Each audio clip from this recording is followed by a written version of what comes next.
आज मैं आप लोगों को एक ऐसी वीरांगना के बारे में बताना चाहती हूँ जो अपने पति को मृत्यु के मुख से वापस ले आई। उस महान स्त्री का नाम है सावित्री।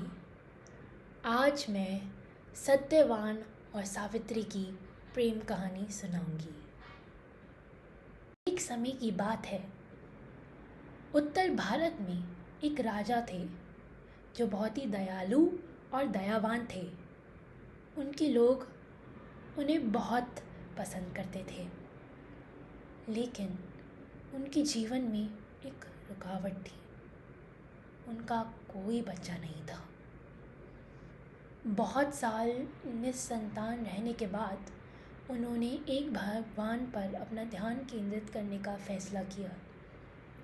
18 साल उन्होंने एक ही भगवान की पूजा की और फिर भगवान उनके समक्ष प्रकट हुए।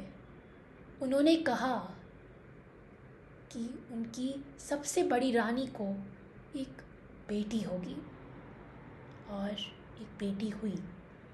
उसका नाम रखा गया सावित्री।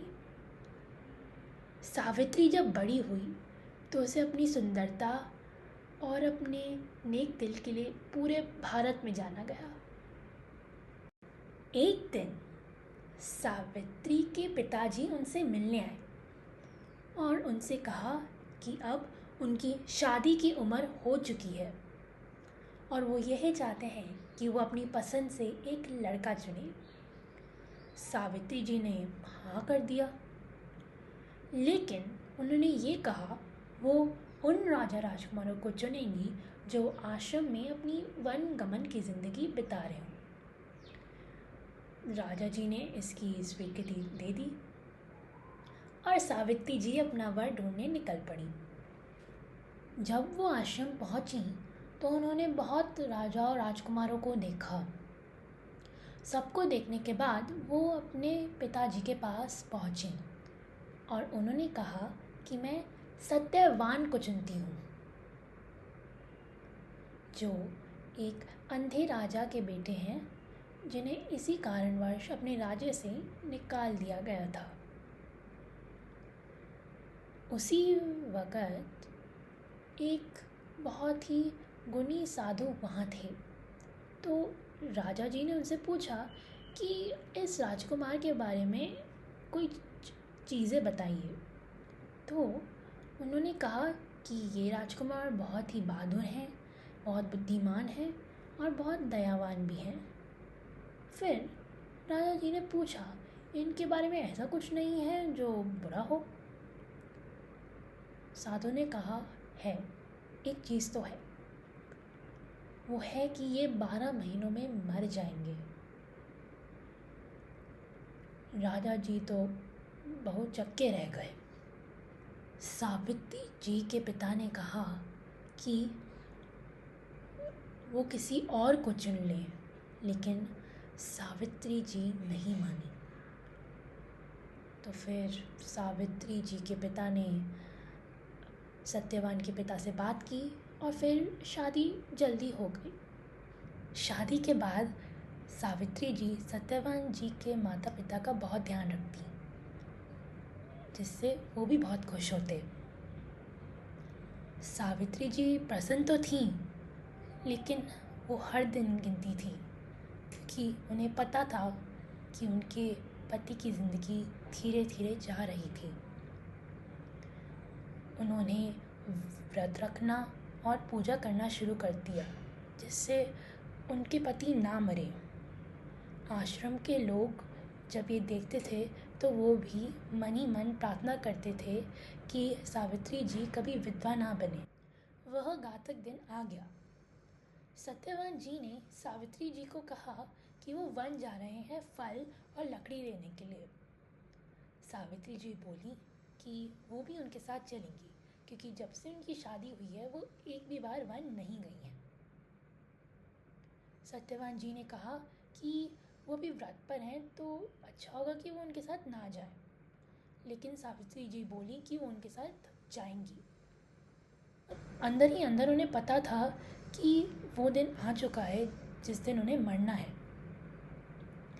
सत्यवान जी ने उसके बाद हाँ कर दी और वो दोनों वन के लिए निकल पड़े। वन में घूमने के बाद अचानक सत्यवान जी का बदन दर्द करने लगा, तो फिर वो सावित्री जी की गोद में लेट गए। सावित्री जी को लगा कि अब क्या उनके पति मरने वाले हैं, क्या वो कुछ नहीं कर सकती उन्हें बचाने के लिए। तभी वहाँ यमा आए, मृत्यु के देवता। उन्होंने कहा कि वो उन्हें सत्यवान सौंप दें, लेकिन सावित्री ने कहा कि जहाँ भी वो जाएंगे मैं जाऊंगी। यमा ने सावित्री को समझाने की बहुत कोशिश की, लेकिन वो नहीं समझी, बल्कि सावित्री जी ने उन्हें बहुत उपदेश और बहुत ज्ञान दिया, जिससे यमा बहुत प्रसन्न हुए। उन्होंने कहा कि वो उनकी कोई भी 4 इच्छाओं को पूरा करेंगे, लेकिन वह उसके पति को वापस लाने की इच्छा पूरी नहीं करेंगे। तो फिर सावित्री जी ने अपनी 4 इच्छाएं बताई। उनकी पहली इच्छा ये थी कि सत्यवान जी के पिताजी को अपनी आँखों की नज़र वापस मिल जाए। दूसरी इच्छा ये थी कि उन्हें अपना राज्य वापस मिल जाए। तीसरी इच्छा ये थी कि सावित्री जी के पिताजी को 100 बेटे हों, जिससे उनका राज्य आगे चल पाए। और चौथी इच्छा ये थी कि सत्यवान और उन्हें भी 100 बेटे हों। यमा ने फिर ये चारों इच्छाएं पूरी कर दी और सावित्री को बोला कि वो अब यहाँ से चली जाए। लेकिन फिर सावित्री बोली कि अगर मेरे पति ही मेरे साथ नहीं होंगे तो मेरे 100 बेटे कैसे होंगे।